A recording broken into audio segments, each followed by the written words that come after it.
Oh my goodness. Milo, joh. Waar doet je dit? In de gang. Het is die...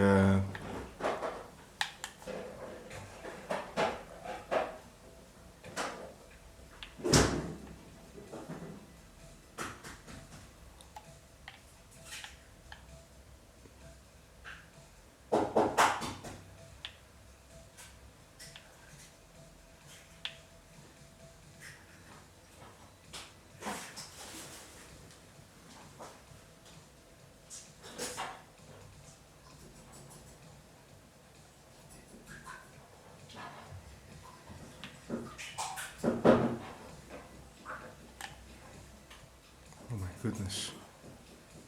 What the hell? Ah, we're gonna die. And...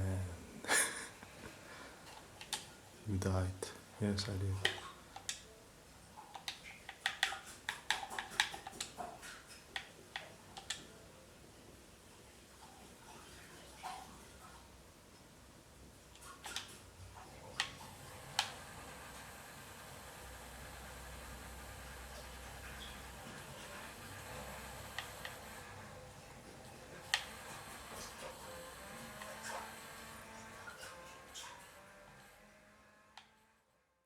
What is happening, guys? Gary Yaman here, back at it again with a new video. Hope you're doing well, hope you're safe and happy. So let's begin right away with this video. I am a proud owner of the Xbox Series S for, I don't know, 8-9 months or so, maybe even longer. I'm not even sure how long. At least it's longer than 6 months, and I'm really happy with this console. But of course, you want to know how good is it after those months? Am I still happy with it? Answer is yes. But what can you expect after these months, right? So this long-term review is not all about specs, not at all. It's about the user experience, right? So first of all, for me, the reason for getting the Xbox Series S was because I couldn't get the Xbox Series X or the PlayStation 5. So that is the real reason why I got the Xbox Series S. I needed to have that next-gen gaming experience in my household, in my home, because I also got a LG OLED TV that has that HDMI 2.1, right? So I can get up to 100 Hertz or 120 Hertz, like higher frame rates, 4K, all that goodness. But I didn't get a next gen. So the Xbox Series S is a nice, also a very affordable next gen console, right? It's such a nice small device, guys. Such a nice small device. You can put it everywhere you want if you got enough room for it. I actually even put it behind my TV, and you know, nobody sees it, nobody takes care of it, you don't even hear it. And that's also a very nice thing of this Xbox Series S. The controller is the same as always from the Xbox. Don't have any complaints about that. I actually have a chargeable battery in it, or rechargeable battery in it, and the link is here in the description if you want to get that. I'm very happy with it. The battery life is actually really good. So no issues with the console itself or with the controller.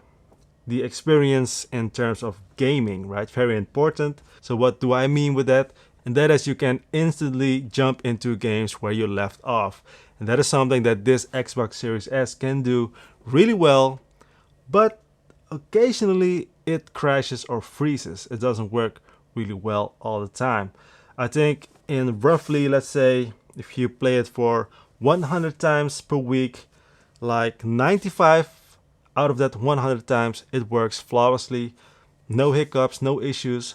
But 5 times it will get, either it freezes, or sometimes it just won't start, and sometimes it just reboot all the way up from the start to the beginning, and I do not know why.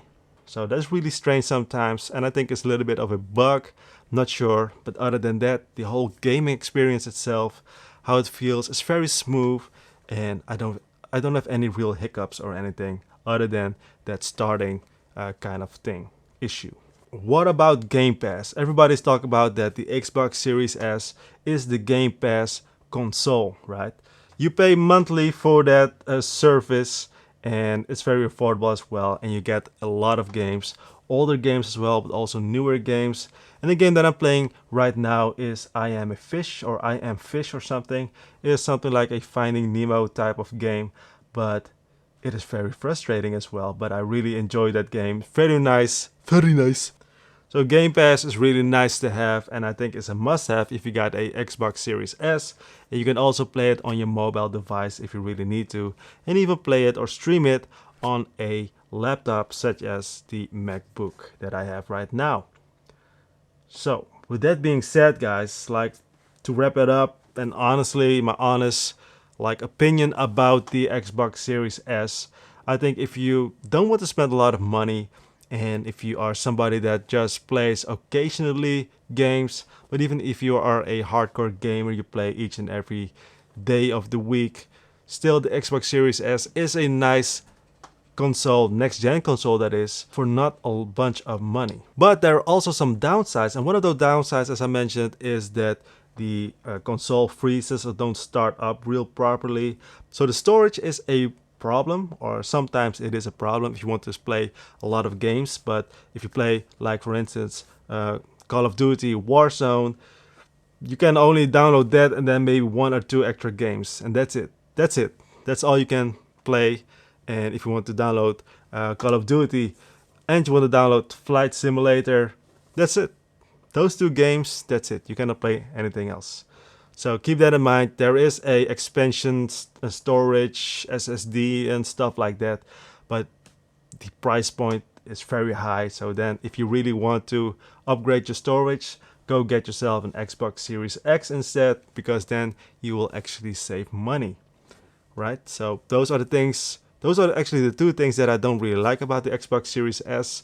But other than that, it is a really good device, guys. It is really nice, and I really like it. I play almost each and every day. My kids play it each and every day, and they're very happy with it. But sometimes they reach out to me and say, hey, why doesn't it work?